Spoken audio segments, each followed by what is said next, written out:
Meghalaya police आज इंदौर के transport कारोबारी राजा रघुवंशी मर्डर केस के आरोपियों का आमना सामना करा सकती है। साथ ही कराया जा सकता है सीन रिक्रिएशन भी।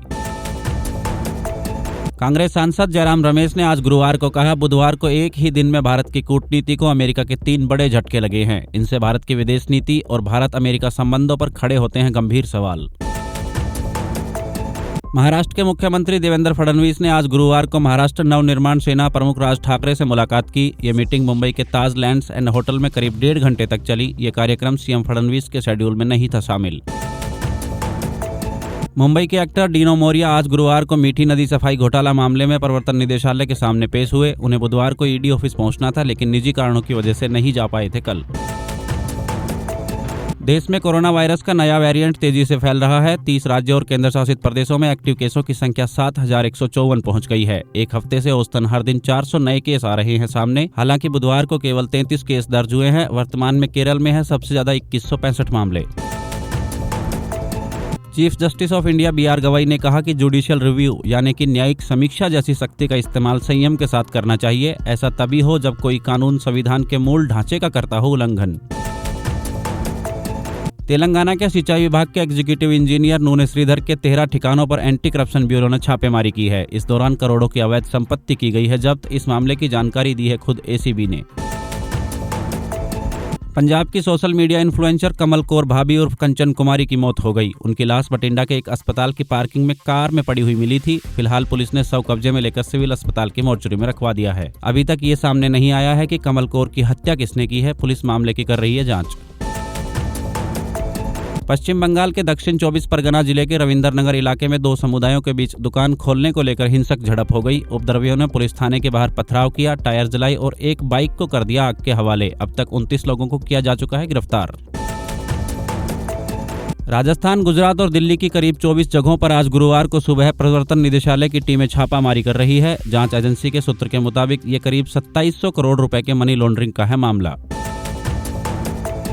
हिमाचल प्रदेश के कांगड़ा जिले के निर्माणाधीन 4 लेन मैटौर शिमला पर आज 12 जून सुबह 8 बजे से टोल टैक्स लगना शुरू हो गया है। National highway authority of India ने घटा रानीताल के पास टोल प्लाजा बनाया है। बिना फास्टैग वाले वाहनों को देना होगा डबल चार्ज।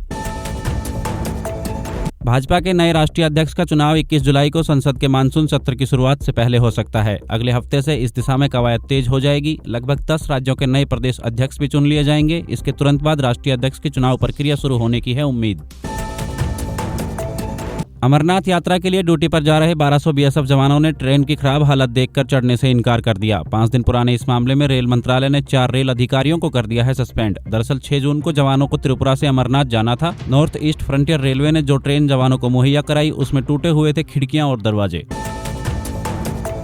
जातीय हिंसा से जूझ रहे मणिपुर में फिलहाल भाजपा नई सरकार का गठन नहीं करेगी। मोदी सरकार की प्राथमिकता फिलहाल राज्य में 2 वर्षों से जारी मैतेई और कुकी समुदायों के बीच सामंजस्य स्थापित करना है। वहीं भाजपा सूत्रों के मुताबिक जब तक दोनों समुदायों के बीच मेल मिलाप नहीं हो जाता तब तक मणिपुर में राष्ट्रपति शासन हटाने की नहीं है संभावना। कर्नाटक हाईकोर्ट में आज गुरुवार को रॉयल चैलेंजर्स बेंगलुरु और event management company DNA entertainment network private limited की याचिकाओं पर सुनवाई होगी। इसमें बेंगलुरु में 4 जून को भगदड़ के दौरान 11 लोगों की मौत के मामले में FIR और गिरफ्तारी को दी गई है चुनौती। भीषण गर्मी के बीच गुरुग्राम की आबोहवा भी खराब हो गई है। केंद्रीय प्रदूषण नियंत्रण बोर्ड द्वारा जारी बुलेटिन में बुधवार को दिन गुरुग्राम देश का सबसे प्रदूषित शहर रहा। यहाँ वायु गुणवत्ता सूचकांक 246 पर दर्ज किया गया है। शहर की हवा में बढ़ गया है प्रदूषण के PM10 का स्तर खतरनाक रूप से। गुरुग्राम जिले के मानेसर नगर निगम में पॉलीथीन मुक्त क्षेत्र बनाने की दिशा में पहल शुरू की गई है। मेयर डॉक्टर इंद्रजीत कौर यादव ने बुधवार को कासन गांव से इस अभियान की शुरुआत की है। उन्होंने लोगों को पर्यावरण के प्रति जागरूक करते हुए 500 कपड़े के थैले वितरित किए हैं। यह निर्णय लिया गया था निगम की साधारण बैठक में पार्षदों की सहमति से।